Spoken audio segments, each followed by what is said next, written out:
आप देख रहे हैं आहट एक अनहोनी की।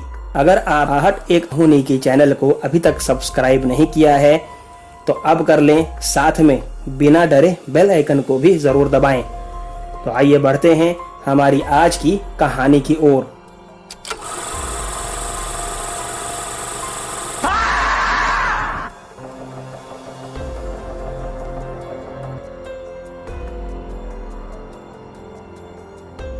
उस दिन सामान पहुंचाने में वैसे भी देरी हो रही थी। मैं और मनिंदर परेशान थे। हम दोनों ही अगर ट्रक लेट पहुंचा तो लेट डिलीवरी के चलते मालिक हमारी खटिया खड़ी कर देगा। मैं मनिंदर को प्यार से मोनी कहकर पुकारा करता था। मोनी, आज भी लगता है सामान लेट ही पहुंचेगा। उस्ताद, ज्यादा लेट तो नहीं हुए हैं। अगर ज्यादा ट्रैफिक ना मिला तो हम समय से पहुंच भी सकते हैं, मोनी ने कहा। हम अभी बातें कर ही रहे थे कि हाईवे पर डाइवर्जन का बोर्ड लगा दिखा हमें। अरे उस्ताद, ये क्या बवासीर है, अब क्या करेंगे? ये तो पुराने रेलवे फाटक वाले रास्ते का डाइवर्जन दिखा रहा है। आपको तो पता है ना, वहां जाना खतरे से खाली नहीं है। पता है यार, लेकिन क्या करें, अभी तो उसी रास्ते से जाना पड़ेगा। अपने पास दूसरा चारा भी तो नहीं। देख लो उस्ताद, आपको जैसा लगे। मैंने ट्रक डाइवर्जन वाली पुरानी सड़क पर मोड़ दिया और तेज आगे बढ़ रहा था, क्योंकि हम लेट तो वैसे भी हो ही गए थे।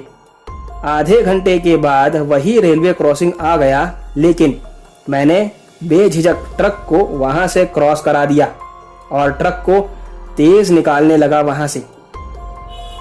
लेकिन वही हुआ जिसका डर था। थोड़ी ही आगे जाने पर ट्रक तालाब के किनारे पर बंद पड़ गया।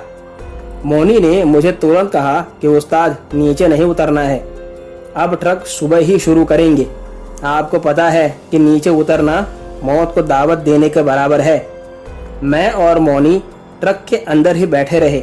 मैंने अपने मालिक को हम कहाँ फंस गए हैं ये जानकारी दे दी थी और कह दिया था कि अब ट्रक सुबह को ही निकलेगी यहाँ से।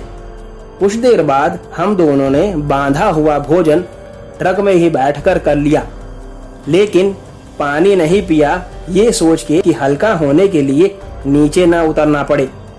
रात धीरे धीरे अब और भी गहरी हो रही थी और चांदनी ने पूरी धरती को अपने आगोश में ले लिया था।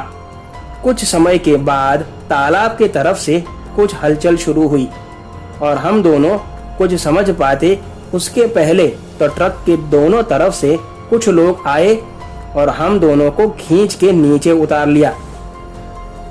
ना कुछ कहना ना कुछ सुनना, उन लोगों ने सीधा हम लोगों को बेतहाशा मारना शुरू कर दिया। मैंने और मनिंदर ने भी उनका सामना किया, लेकिन उन लोगों को हमारी मार का कोई असर ही नहीं हो रहा था, जैसे वो वज्र के बने हों। वो लोग और जोर जोर से हमें मारने लगे, रिंच से, लकड़ी से, और तब तक मारा जब तक हमारा हिलना डुलना बिल्कुल बंद ना हो गया। उसके बाद क्या हुआ ये तो ऊपर वाला ही जाने। जब मुझे होश आया तब पता चला था कि एक दिन पहले मनिंदर को अस्पताल से छुट्टी मिली है।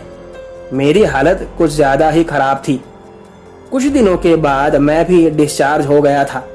दरअसल वो लोग एक डाकुओं की टोली थी जो हाईवे पर ऐसे ही लोगों को लूटा करती थी। ऐसे ही एक दिन पुलिस की मुठभेड़ में वहां उनकी पूरी गैंग मारी गई थी। लेकिन ऐसे कई किस्से हुए थे वहां उसी रोड पर, जब उनकी आत्माओं ने लोगों को मारना शुरू किया था। तभी से उस रास्ते से रात को कोई आया जाया नहीं कर। आज की कहानी में बस इतना ही। अगर आपको कहानी पसंद आई हो तो वीडियो को लाइक और शेयर जरूर करें। तो मिलते हैं अगली कहानी में, तब तक अपना ध्यान रखें। धन्यवाद।